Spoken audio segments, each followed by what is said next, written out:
美国硅谷银行在上周突然宣布倒闭，被美国联邦存款保险公司接管。这是全球金融危机以来第2大商业银行破产案。距离硅谷银行暴雷后仅2天，总部位于纽约的标致银行跟着倒闭。储户恐慌，股市大跌。美国政府最终采取了系列紧急措施，承诺保证所有储户存款安全。总统拜登也紧急喊话，呼吁民众对银行系统保持信心。那么，美政府一系列操作为何市场并不买账？美联储激进加息的步伐会否暂缓？继硅谷银行破产后，总部位于纽约的标致银行12号也宣布倒闭，成为美国历史上倒闭的第3大银行。这家银行拥有约1103.6亿美元的资产，约为硅谷银行的1半。标致银行1/4的存款来自加密货币领域。美国财政部、美国联邦储备委员会和美国联邦存储保险公司发表的联合声明指出，关闭标致银行是为了防止银行业危机继续蔓延。而根据这3家联邦机构公布的善后方案，银行的存户从隔天开始可取回所有资金，与银行倒闭相关的任何损失都不会由纳税人承担。2家银行接连倒闭，美国总统拜登13号在开市前半小时发表讲话，试图安抚市场。他称，所有储户的存款是安全的，但那些硅谷银行的管理者要被炒鱿鱼。他还呼吁美国人对美国的银行系统保持信心。All customers who had deposits in these banks can rest assured. I want to rest assured they'll be protected and they'll have access to their money as of today. That includes small businesses across the country that bank there and need to make payroll, pay their bills, and stay open for business.No losses will, and this is an important point, no losses will be borne by the taxpayers. 拜登最后还意有所指地强调，在他和奥巴马搭班子时期，曾成功加强金融监管的要求，但不幸的是，上届政府放松了相关规则。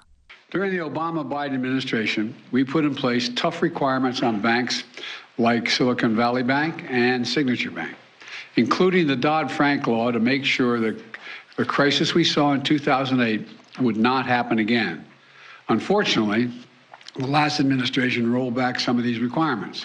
I'm going to ask Congress and the banking regulators to strengthen the rules for banks to make it less likely this kind of bank failure would happen again, and to protect American jobs and small businesses.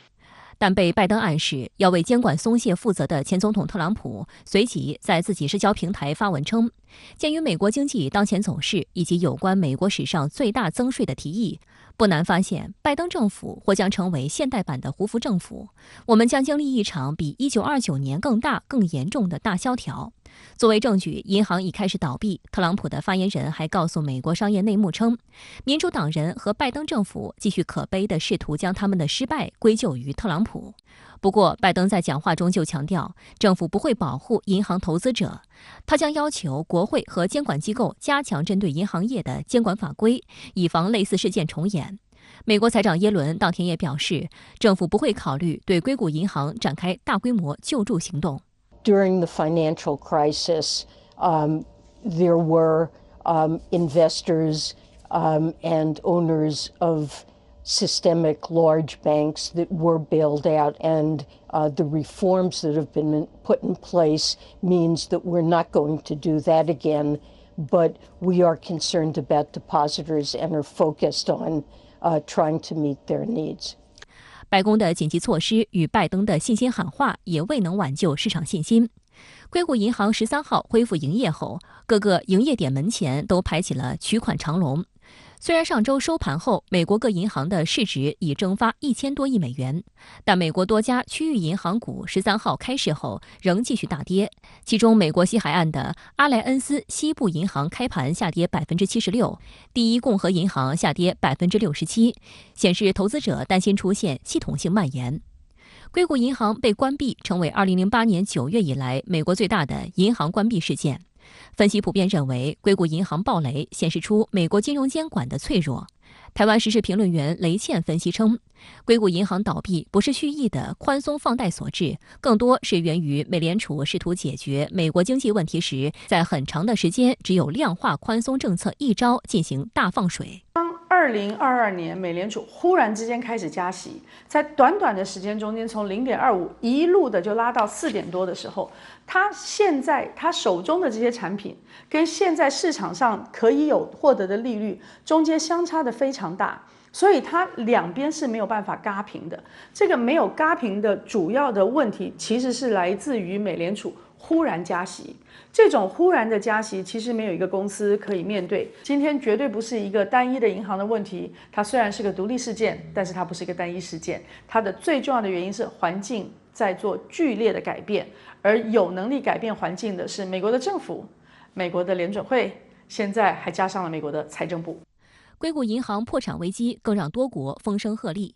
德国银行监管机构下令关停硅谷银行德国分行，韩国金融监管部门已经要求韩国金融机构做好应急准备。英国央行10号宣布将硅谷银行英国子公司纳入破产程序。13号，英国汇丰银行宣布将以1英镑价格收购硅谷银行英国子公司。亚洲科技业正密切关注事件影响，为稳定投资者信心，多家在香港上市的中国公司12号披露在硅谷银行的现金存款，强调硅谷银行的倒闭对公司运营的影响微不足道。这其中包括百济神州、中国久安医疗等。这些公司目前正在将硅谷银行的存款尽快转移至其他大型金融机构。